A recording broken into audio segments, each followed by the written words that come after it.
What's going on, everyone? It's the All Gaming Blog here, bringing you guys some Black Ops 2 gameplay. Now in this episode I want to talk about the Black Ops 2 changes, what the game has new to offer, and my opinions basically on the game.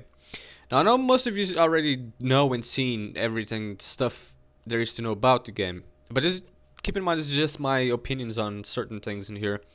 And I also want to kind of, I don't know, shed some light on people that really hate the Call of Duty series for no apparent reason, honestly, no reason that I know. But it's opinions, it's likes and dislikes.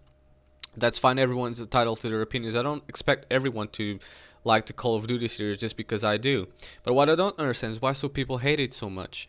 Now, with every Call of Duty coming out, and especially Black Ops 2 coming out in less than 2 weeks now, there's a lot of hate on every Call of Duty, and every time there's a new one, everybody says that the previous one was great and this next one's gonna be crap. They did the same thing with Modern Warfare 3. They said, well, Black Ops was a good game, Modern Warfare 3 is gonna suck, and they're doing it again with Black Ops 2, saying Black Ops 2 is gonna be crap, and Modern Warfare 3 is the greatest game ever. Now, personally, I mean, I'd like. No, I'm not gonna say I like every single Call of Duty game in the series. No, I don't. Like, for example, right now, I really dislike Modern Warfare 2, and I haven't played it for over a year now. But, that's just me personally. Now, honestly, I do like Black Ops 2, and I think it's gonna be a great game. Because to me, a great game is a game that gives me tons of hours of gameplay. That it's a game that I pick up and play and just don't get bored of it and really get into it. Now, why I think Black Ops 2 is going to be great to me is because of all the game mode that it has. It has so much more gameplay on Black Ops 2 than any other Call of Duty up to this point. They completely changed zombies. I think it's the most changed game mode ever in every Call of Duty up to this date. It's going to be zombies. They completely changed it and gave it as a game itself, basically. And I think that's great. That's going to give me God knows how many hours of gameplay. I guess you gotta get there till I know. Another thing is the single player campaign. Although it's not really much played, and I guess people only buy Call of Duty games really just for the multiplayer experience and just skip the single player campaign. Because although there are shorts as well, I don't know, people just don't really like it very much. But they changed it regardless. Try to make it different and better, which I can appreciate that. But one of the main things I want to talk about now is the multiplayer changes. Now, first of all, is the weapons, and although there are some current existing weapons, most of the weapons are going to be fictional, or in some way, shape, or form changed, modified. Which I mean, I think it's good, but I'm not 100% sure at the same time. Like we don't know what future. Black Ops 2 is set on 2025, and we don't know what the future holds really. So it's hard to say what we'll see in weapons-wise. But I think what is perfected in Black Ops 2 is because the weapons aren't overly futuristic, if you know what I mean. I mean, they still fire bullets. They still have the general weapon shape that we have now, instead of being all futuristic or ridiculous shapes and sizes with ridiculous powers. So that's why I think this is, they've done a really, really great job with the weapons so far. Now, obviously, there's going to be weapons that are overpowered and underpowered, and they're going to need some sort of change. But I guess that's going to come out with patches, and as soon as the game comes out. Another thing which I finally, I think is really, really great is this core streak system. They completely took out the kill streaks, and the only way you can get rewarded is by basically having a high score. So it's a bit more arcadey other than shooter in a sense, kind of, if you really think about it.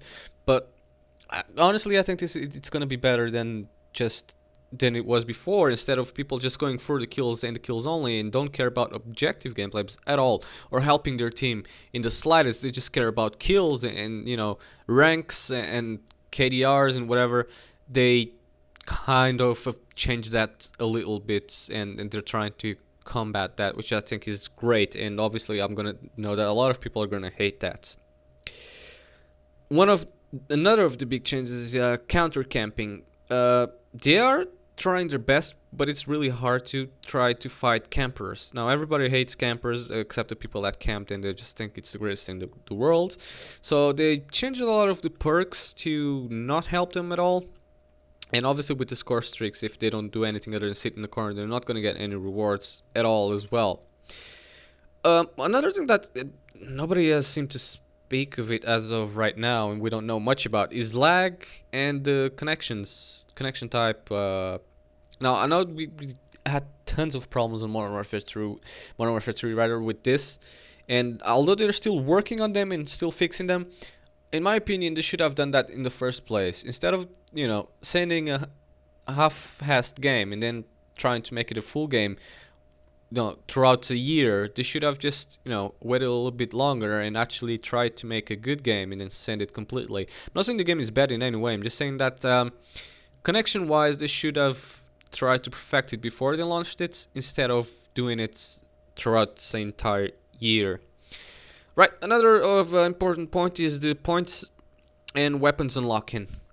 The 10-point system that they've implemented now, and I don't know. I think it's a very interesting concept and a very interesting idea. I've played around with the point streaks and like not the point streaks with the point system and like on create a class. And I don't know, man. I created some classes and I feel that I was being a little bit cheated out of I don't know. What I think they should do is with the more you prestige, let's say you're in 10 prestige, you should get, instead of just 10 points, you should get like 11 or something like that. I think they should increase the point system even just by one, although that would be kind of overpowered, so I don't think they're ever going to, and just leave the system as is, but that's just my opinion. Another big thing on Black Ops 2 is going to be balancing and glitches, as we all know. They're going to try to reduce, that's, balancing the game is one thing, it's like um, trying to make the game as balanced as possible, as in trying to get all the perks to not to overpower a player, like for example Ghost on Black Ops. It just makes you invisible to aircrafts and players, and just really overpowered. And although they tried to change it a little bit in Modern Warfare 3, it was still there, it was still overpowered. So they changed it again on Black Ops 2, making it just basically separating and taking a lot of overpowered perks away. One perk that I'm really just sad to see go is Sleight of Hand. I think it's probably it's probably my top one used perk ever. I think I've used Sleight of Hands in most Call of Duties that I've played, if not all of them. Every single Call of Duty that I've played, I've used Sleight of Hand because it's just, I don't know, I think I'm a very aggressive player, as you may not know from my videos, and I think being able to just reload really quickly, it's the best thing for me. It's just being ready for action is just the best. I'm not very much the defensive type. That's why I die a lot and I don't get as much kills as I probably should. But I get the job done. So I don't get the best KDR because I'm very aggressive and I probably should just play a bit more defensively, but I don't. So, anyways, that's another thing about the glitches part of it. Yeah. This is the thing. You cannot ever release a game without glitches, no matter how hard you try. With the many millions of players that play Call of Duty games, they're out to find glitches one way or another. There's people that just dedicate their gameplay time to find glitches and nothing else. So one might say that's a bit pathetic, yeah, but that's just how some people play and dedicate themselves. Instead of just playing the game how it was meant to be or it should have been played, they just dedicate themselves to find glitches and hacks and spots and whatever. It's just ridiculous to me, but it's just how some people play. I don't know how they're gonna address to that. In my opinion, people that exploit glitches or hacks should be banned, even if just temporarily. It should happen regardless. That's just my opinion on the matter. I don't know what you guys think. Is it too harsh? Is it not harsh enough? Anyways, that's it for this video, guys. I hope you enjoyed this gameplay, and give it a like if you liked it, and as always, subscribe if you want to see me play more. Peace.